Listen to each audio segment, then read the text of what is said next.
Bonjour, aujourd'hui on se trouve avec Benoît Baudet pour une vidéo sur le contrôle vs le lâcher-prise. Je te laisse te présenter pour ceux qui ne te connaissent pas. Donc Benoît Baudet, praticien de médecine traditionnelle chinoise, naturopathe, accompagnateur au changement de vie depuis 16 ans dans la région d'Aubagne-Marseille.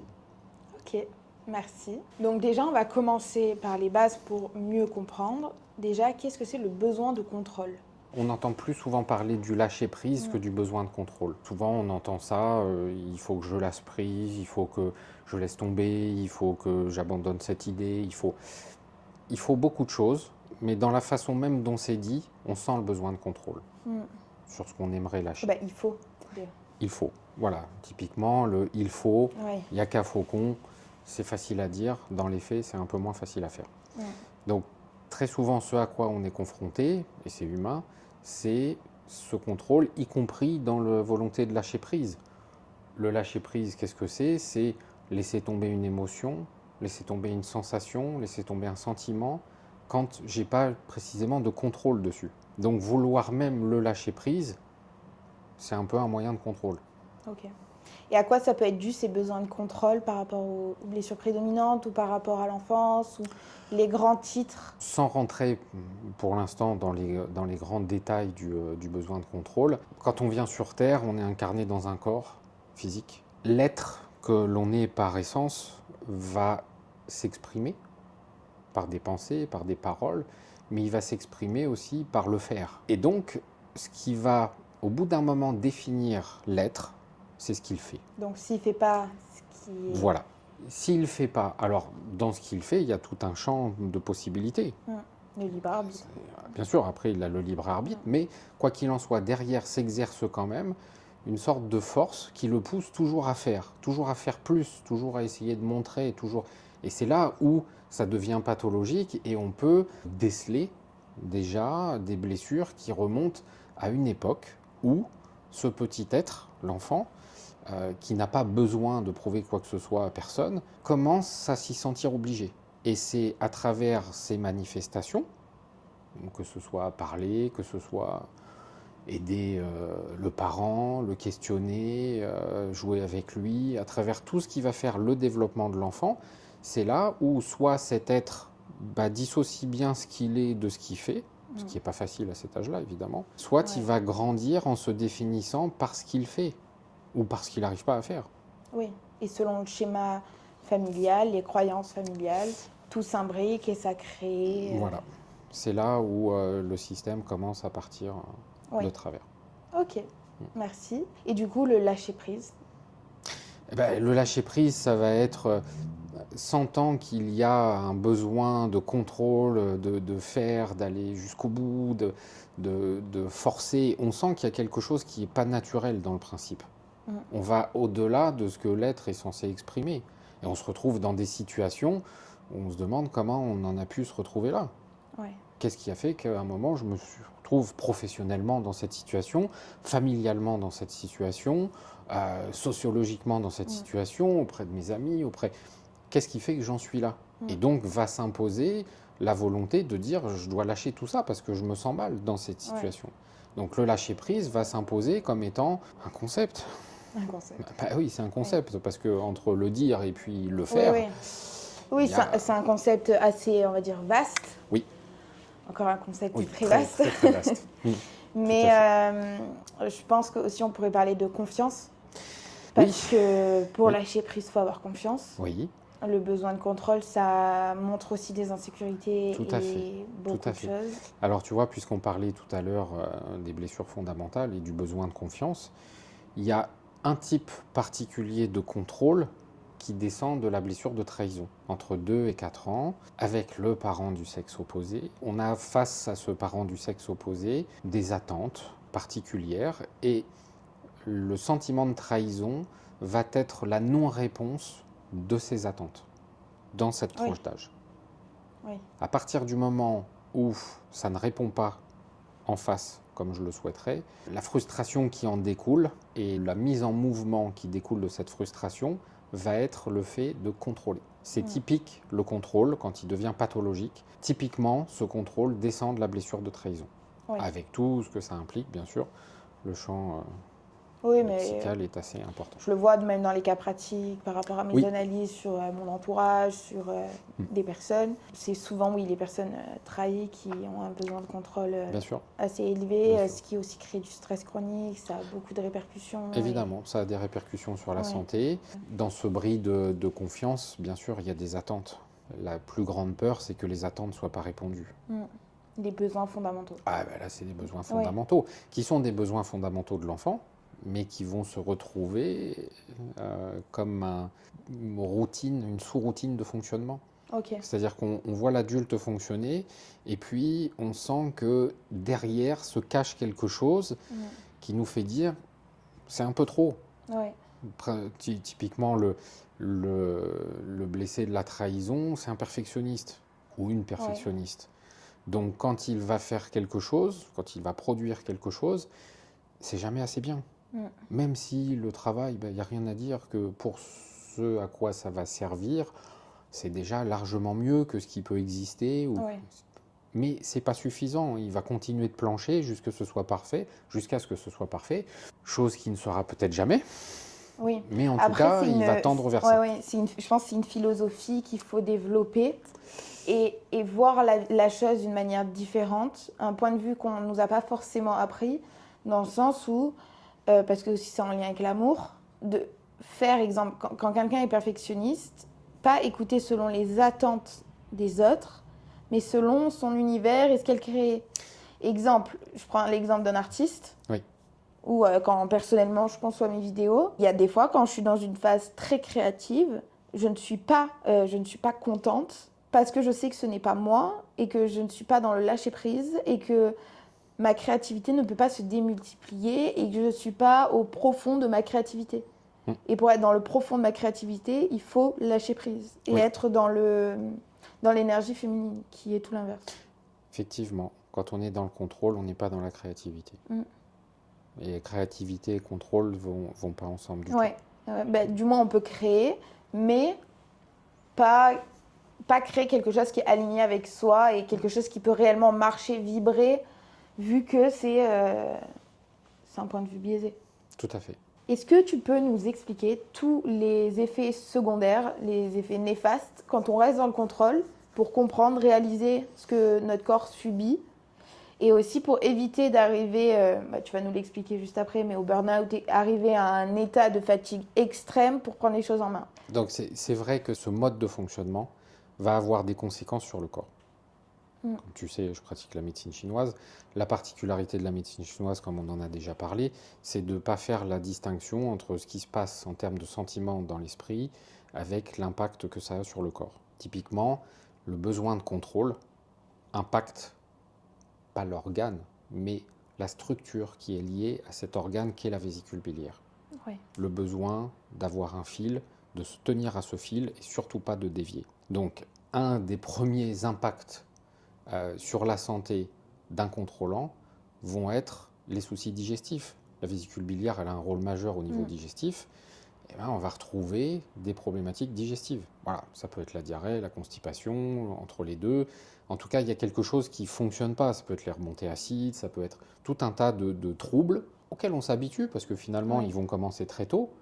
Et puis, on voit des gens, à la vingtaine, la trentaine, qui te disent ça fait depuis que j'ai 10 ans, 11 ans que j'ai ce problème-là. Donc, il va y avoir les troubles digestifs, forcément.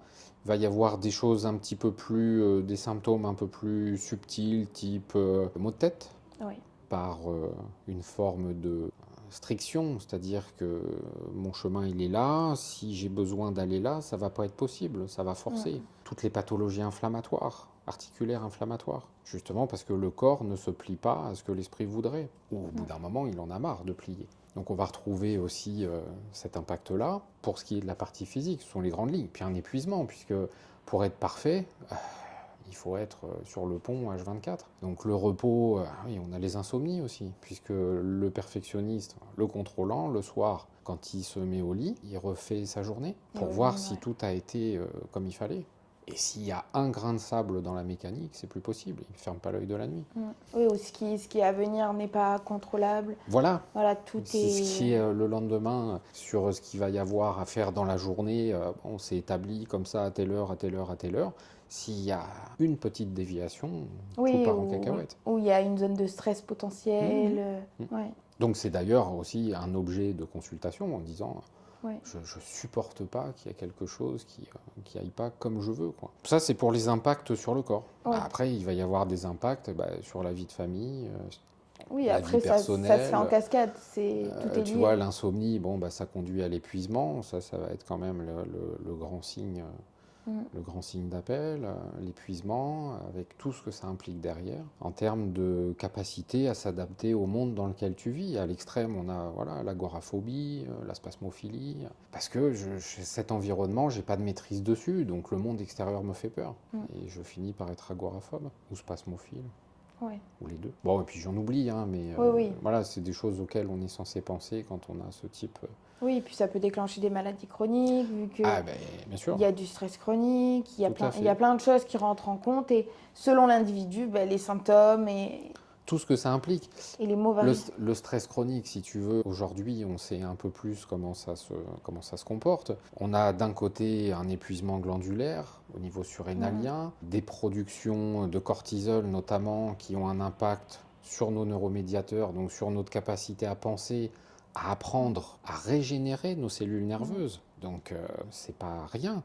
Ça a un impact sur notre système immunitaire. Bon, à partir de là, si tu veux, on a 2 trépieds sur 3 qui sont bancals dans ce qui est l'homéostasie du corps. Quand tu commences à épuiser ton système glandulaire, ton système nerveux, et que ton système immunitaire, il flanche par action répétée de cette imprégnation au cortisol, bon, c'est la porte ouverte à quasiment toutes les pathologies.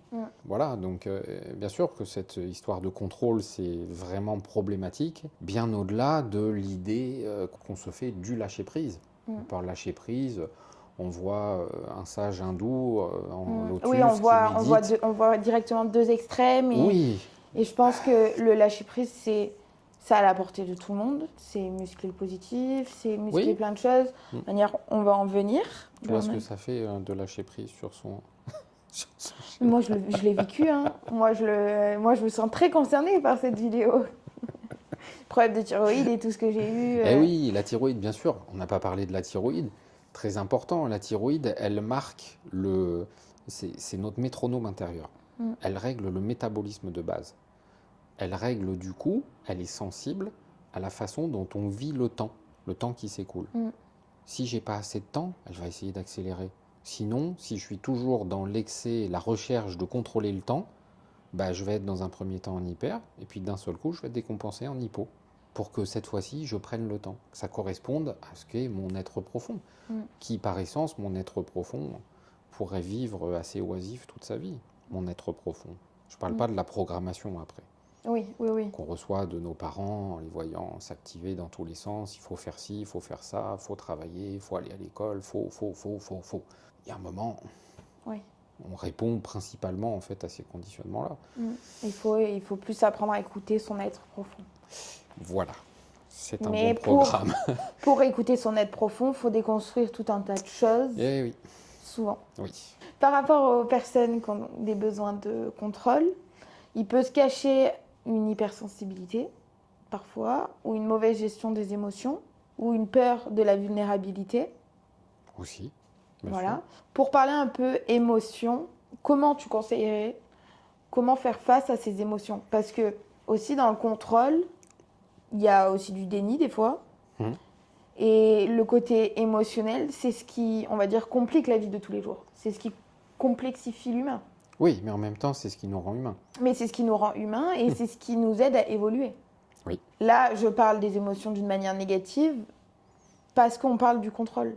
Sinon, l'émotion de base, c'est un système qui est nécessaire au bonheur. Bien sûr. Dans tous les cas. Oui. Le fait que tu contrôles tes sentiments, le fait que tu contrôles tes émotions, t'empêche de te déporter sur l'autre. Mais une personne qui est dans le besoin de contrôle, elle peut angoisser de penser à ce que l'autre personne pense.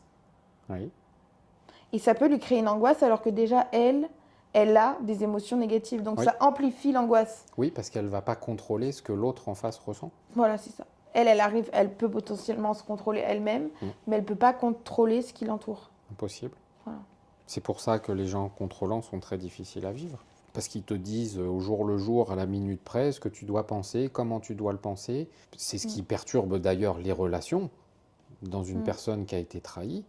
Quand tu es en relation avec ce type de personne, c'est très compliqué parce que très rapidement, tu te sens sous contrôle de l'autre.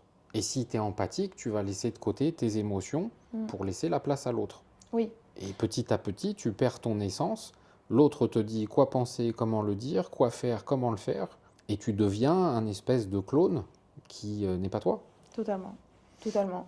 Et il faut essayer, donc, dans ce genre de situation, face à une personne de contrôle, ou même si vous êtes contrôlant, d'essayer d'écouter son être profond et de ne pas faire de concessions pour les autres ou pour soi-même selon les attentes extérieures.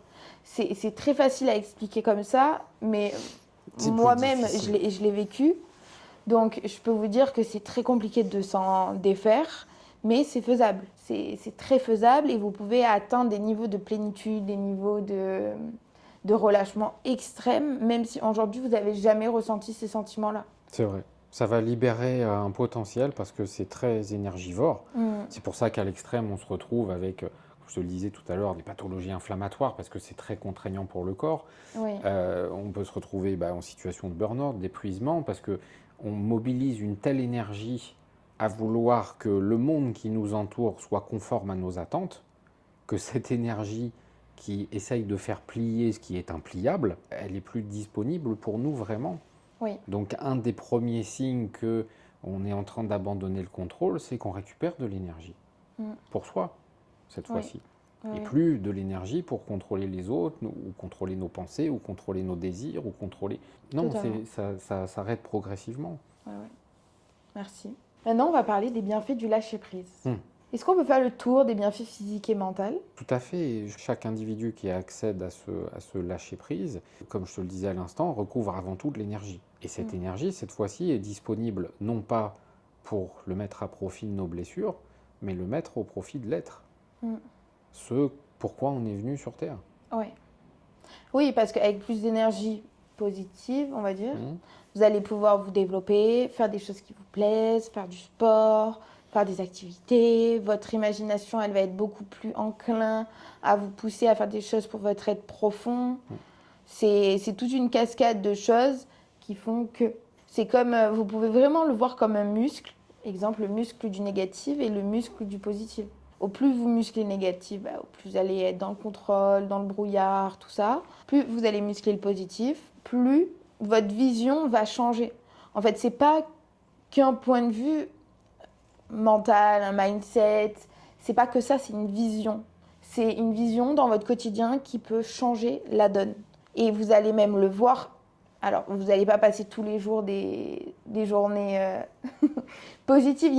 Dans le mois, il y aura bien des journées négatives, mais vous allez vraiment voir la différence. Il y en a aussi. Oui, il y en a bien sûr. Et là, vous allez voir qu'à des moments, ça ne se contrôle pas du coup. Mais au final, vous allez voir que quand vous avez l'habitude de muscler le positif, exemple, il y a une situation, c'est le drame, ok, là c'est négatif, mais qu'est-ce qui se cache de positif? Qu'est-ce que j'en apprends? Comment je pourrais faire la prochaine fois? Et avoir une philosophie qui fait qu'on pointe sa vision sur les jolies choses. Oui. Comment je peux me détacher de la vision? J'avais un prof qui disait ça, qui parlait de la vision de la tortue et de la vision de l'aigle. Comment je peux me détacher de la vision de la tortue qui est assez basse et qui est donc forcément confrontée à ce qui semble être un problème pour passer avec la vision de l'aigle qui, lui, à toute chose, essaye de donner de la profondeur et un sens et un après l'obstacle. Oui, il a une vue plus globale. Il a une vue plus globale, oui, une perspective plus large.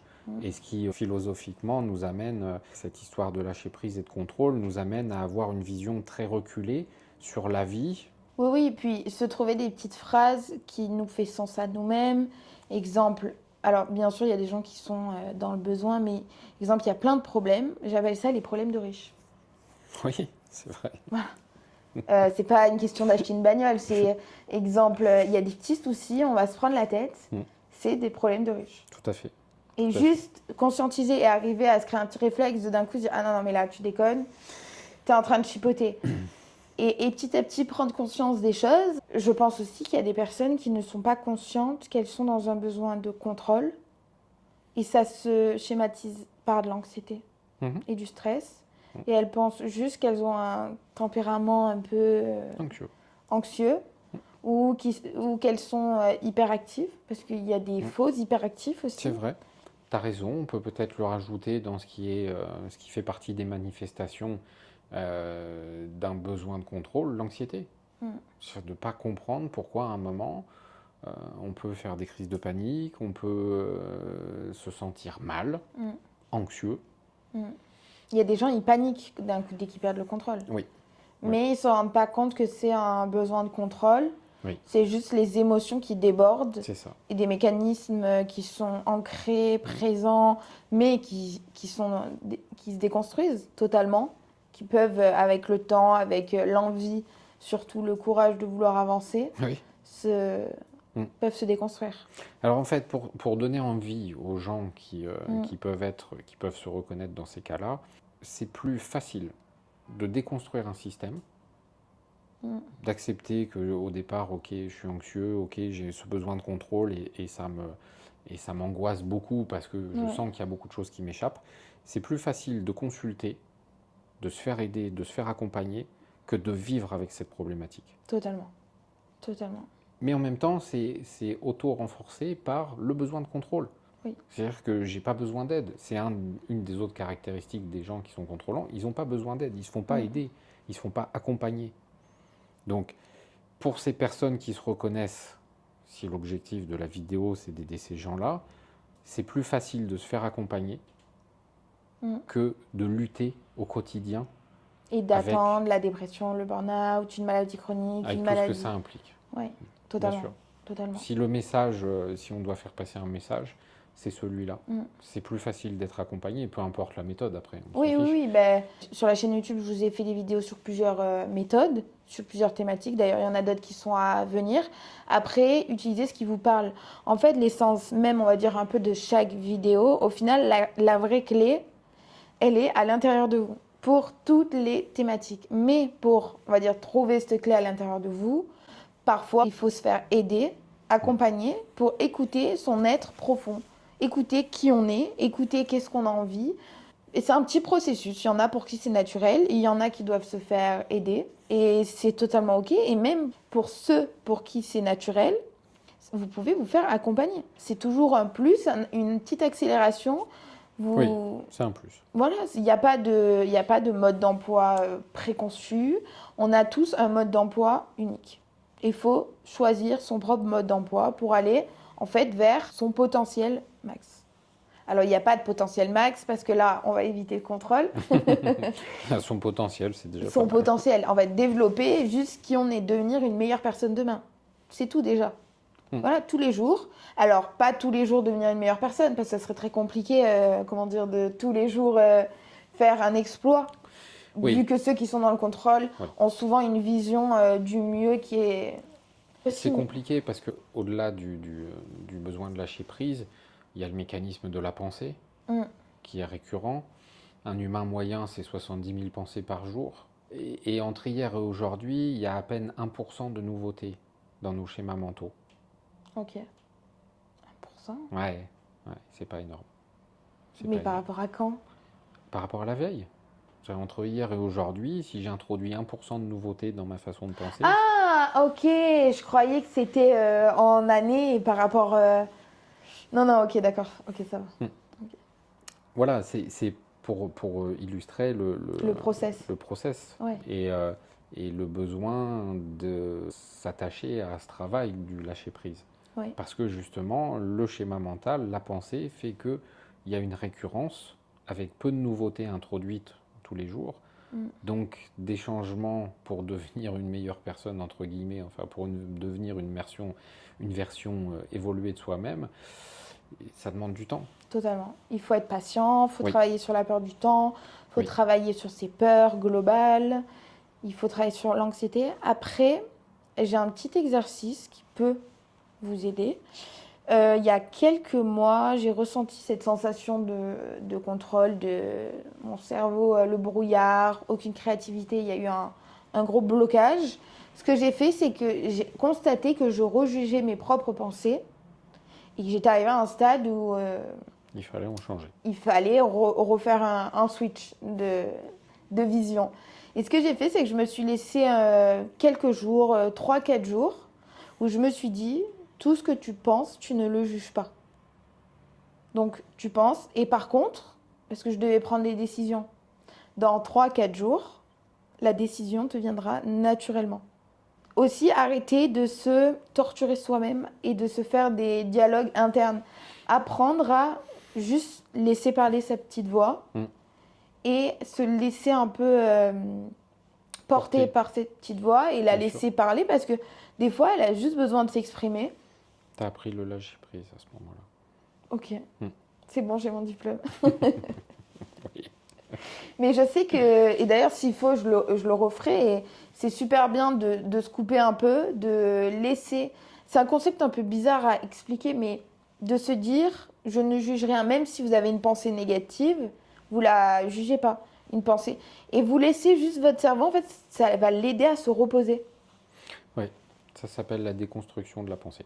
Ok, d'accord. Voilà. Ou ce que j'ai l'habitude d'observer, je ne le juge pas, ça c'est une chose, mais je lui donne même pas de sens, je l'observe juste pour ce que c'est. Oui, Voilà, j'observe. ok. Sans donner de teinte, parce que notre cerveau, il a tendance à faire ça. Si je te parle d'un arbre, bon, tu vas penser à l'écorce, tu vas penser au feuillage, tu vas penser et tu vas dire c'est ce qui définit un arbre. Mais la pensée, elle est déjà évoluée. Elle a demandé de l'énergie. Ouais. Or, juste quand j'observe l'arbre, j'observe l'arbre. Oui. Ça devrait pas, on devrait, en théorie, pas aller plus loin que l'observation. Oui. Pourquoi vouloir donner un sens à tout ce qu'on voit? Et ça aussi, c'est une façon de contrôler finalement. Contrôler notre environnement en se rassurant sur ce que je suis en train d'observer. Oui, parce que votre vision aussi, si vous êtes dans le contrôle, vous allez visualiser toutes les choses négatives, toutes les... Après, il y a la teinte que je donne, positive ou négative. Voilà, Là, c'est c'est ça. un autre jugement que j'introduis. Oui, oui, mais c'est que dans tous les cas, quand tu es dans le contrôle, tu vois les axes que tu peux améliorer, tu vois tout ce que tu n'as pas. Tu vois souvent, on va dire, le côté, c'est un côté négatif. Oui. Que quand tu commences à muscler, on va dire, le côté positif, que tu essayes de lâcher prise, en fait, dans tes journées, tu vois pas les mêmes détails que quand tu es dans le contrôle. Bien sûr. Ta perception, elle est change. différente. Oui, oui, ça c'est certain. Tu vis pas dans le même monde que quand tu es dans le contrôle. Et c'est beaucoup plus agréable. Après, ça paraît logique, mais voilà, tu es en meilleure santé, tu vis mieux. Ça paraît logique. Ça oui. paraît logique, mais c'est vrai qu'en pratique, c'est plus compliqué. Plus compliqué. Bien sûr. Ok. Merci. Est-ce que tu aurais d'autres conseils pratiques pour aller vers la voie du lâcher-prise? Expérimenter. Ouais. Faut expérimenter. Moi, je cherche encore des nouvelles techniques. Je regarde, j'écoute, je vois ce que je peux m'appliquer à moi, ce qui me fait du bien. Ouais. Ce Oui, qui parce peut que ça faire évolue du bien aussi à mes avec le patients. temps. Bien sûr que ça évolue avec le temps. Ouais. Il faut expérimenter et trouver quelque chose qui n'est pas forcément universel. Il n'y a pas de panacée. Ouais. Il n'y a pas de technique universelle qui permettent de lâcher prise. Il y a au départ cette constatation que je suis dans le contrôle et cette forme de volonté non contrôlante à vouloir lâcher prise. Oui. Voilà, ça semble un peu paradoxal ce que je dis, mais à un moment, si j'observe que je suis trop dans le contrôle et que ça me dessert, que ça dessert mon entourage, que ça dessert mes amis, etc., mon travail, toute technique qui va me permettre de m'observer en train d'être dans le contrôle va être la bienvenue. Oui. Et juste, je souhaiterais rajouter, quand vous allez apprendre le lâcher-prise ou si vous l'avez déjà appris, si un jour vous revenez ou vous ressentez le contrôle venir, n'angoissez pas plus que ce que l'angoisse revient, dans le sens où vous ne pouvez pas être dans le lâcher-prise d'un coup toute votre vie et être d'un coup dans un autre monde. C'est des choses qui peuvent vous revenir dans le sens où, si vous écoutez plus à un moment donné votre être profond, que vous tirez un peu sur la corde, on va dire vos axes sensibles, donc le besoin de contrôle, va revenir légèrement. Et il faudra juste le redémonter, mais ça ne sera pas le même travail que la première fois. C'est Bien juste sûr. remettre en place des petites habitudes. Après, je pense que la première étape, c'est on peut leur conseiller de comprendre, Mm. de se regarder, de regarder le monde. Et après, ça, c'est obsolète, hein, c'est vraiment une option, mais trouver des petits tips au quotidien pour enjoliver, rendre jolie leur vie. Dans le sens où, si vous analysez qu'il y a un parfum qui vous détend avant de dormir, vous pouvez le mettre. Si la lecture, ça vous détend quand vous angoissez, vous pouvez lire. Vous pouvez vous créer vos propres petits mécanismes pour essayer de sortir petit à petit de ce besoin de contrôle. Et de l'angoisse que ça génère. Ouais, C'est ça, c'est pour ça qu'il faut expérimenter. ouais, Voir, chercher, mais déjà voir ce que je te disais tout à l'heure, ce déclic. D'ailleurs, ouais. dans tout travail, Mm. et à commencer par le travail psychanalytique quand il est plus profond, la prise de conscience, c'est la première étape. Quel que soit le mécanisme sur lequel je prends conscience, il n'y a pas que le contrôle, il y en a d'autres des mécanismes. Mais sur celui-là, en tout cas, à partir du moment où j'en ai conscience, c'est la première étape. Déjà, c'est une libération énergétique. Ouais. Et dans un deuxième temps, cette énergie que je récupère, je l'oriente cette fois-ci non plus à contrôler, mais à apprendre au quotidien se lâcher prise, parce que ça ne devient pas c'est pas un automatisme qui s'enraye comme ça du jour au lendemain, évidemment. Oui. Il faut du temps, il faut une forme de persévérance, de contrôle aussi, de rigueur. Peut-être pas de contrôle, mais plus de rigueur, Oui. pour que ça devienne quelque chose de naturel. Oui. Parce que c'est quand même un concept voilà, très vaste, très, Bien sûr. très propre à chacun aussi. Tout à fait. Et c'est vrai que ça peut être compliqué à visualiser. Il faut expérimenter, comme tu l'as dit, pour en fait le vivre, le ressentir. Parce que tant que vous le ressentirez pas, ça va vous paraître vaste. Ça va vous... Je pense. Oui, Tu me oui, oui, reprends oui, si je me trompe, mais... Non, pas du tout, pas du tout. Mais c'est vrai que... Tu vois, moi, je suis dans ce monde-là depuis bientôt 20 ans. Quand tu m'as proposé de faire la vidéo sur le lâcher-prise et le contrôle, dans un délai, si tu veux, qui est très court, c'est pas simple. Et je crois que plus tu étudies le phénomène, et plus tu trouves ce phénomène complexe. Tant, en fonction des individus, il y a de ramifications et de causes possibles. Bah, c'est que souvent, c'est cas par cas, c'est ça. Oui, tu vois, En fait, vulgariser ouais. un sujet comme celui-là, en donnant envie à tes auditeurs d'aller plus loin dans leur mécanisme, c'est pas simple. Et ça peut sembler rebutant tellement la tâche est immense. Et c'est pas faux en même temps. Mais après, je le répète tout le temps, mais on en revient toujours aux bases par rapport au bien-être, Bien sûr. par rapport à l'équilibre. Mais pour que vous compreniez, il y a les bases, comme on dit, sur la santé, le sommeil, l'alimentation. Et en fait, autour, toutes ces vidéos, elles vous servent à travailler sur vos axes d'amélioration. Exemple, vous pouvez faire toutes les choses bien dans votre vie, bien vous nourrir, bien dormir. Ben, si vous avez un besoin de contrôle, il faut travailler dessus pour trouver l'équilibre.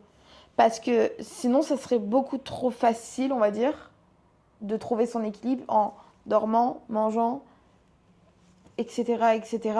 C'est pas Il y a suffisant. aussi le cerveau, en fait, à prendre en compte. Tu vois bien, tu as des gens qui vont tout miser sur leur sommeil. Ça en devient obsessionnel. D'ailleurs, ils finissent par perdre le sommeil. Tu as ceux qui vont tout miser sur l'alimentation. Ouais. Pour autant, l'obsession qui se cache derrière, elle existe malgré que le sommeil soit bon, que la nourriture soit excellente, dans l'infrastructure de la personne. Oui. Et c'est à travers ces actes et la façon dont elle les fait, dont ça se met en mouvement, tout ça, que tu vois ce qui se cache derrière. Ouais. C'est comme ça d'ailleurs qu'on arrive à retrouver les blessures de l'enfance. Parce que la plupart du temps, on ne se souvient pas de ce qui s'est passé dans l'enfance. Quand je te dis entre la conception et 1 an, bon, bah, dans le ventre de maman, les souvenirs ne sont pas là. À part baver et faire caca, bon, il ne semble pas qu'il se passe autre chose. Pourtant, c'est dans une période comme celle-là Ils absorbent. s'installent déjà des formes de blessures qu'on va revivre après et qu'on va ancrer en les revivant. Mais quand on remonte à l'origine, on ne s'en souvient pas. C'est dans les actes, la façon dont cette blessure originelle s'est transmutée, a traversé les différentes époques de la vie. C'est dans le mode de fonctionnement qu'on peut comprendre quelles ont été les blessures. Oui. C'est en ça que c'est complexe. C'est un monde assez vaste. Oui, bien sûr. Sans compter qu'on se confronte, dans le cas du contrôlant, à ce mode de défense. Le contrôle, c'est aussi un mode de défense. Totalement. Donc, quand tu vas commencer à pointer du doigt la volonté de contrôle de la personne, qu'est-ce que tu crois qu'elle va faire? Oui, Elle oui, va se oui. braquer, elle va essayer de Mm. reprendre le contrôle, y compris en séance, même si elle a l'intention de venir travailler ce contrôle. Totalement. Oui, oui, je pense que c'est un des axes qui doit être compliqué en thérapie et même pour tout le monde. Moi, personnellement, je l'ai vu dans mon développement personnel, hein. Mhm, C'est bien quelque sûr. chose que tu peaufines avec les années. C'est quelque chose que tu travailles un petit peu tout le temps, mais une fois que le gros du travail a été analysé et je pense quand même déconstruit, il y a quand même des beaux changements qui peuvent se faire. Ah oui, ça c'est certain, évidemment. On espère que ça vous aura plu. N'hésitez pas si vous avez des questions à les mettre en commentaire. On pourrait faire une deuxième partie. Ou même si vous avez des idées de d'autres sujets qui vous intéressent, qui vous touchent, n'hésitez pas. Et on vous souhaite une bonne journée Bonne journée. ou une bonne nuit. Une bonne Au nuit. revoir. Au revoir.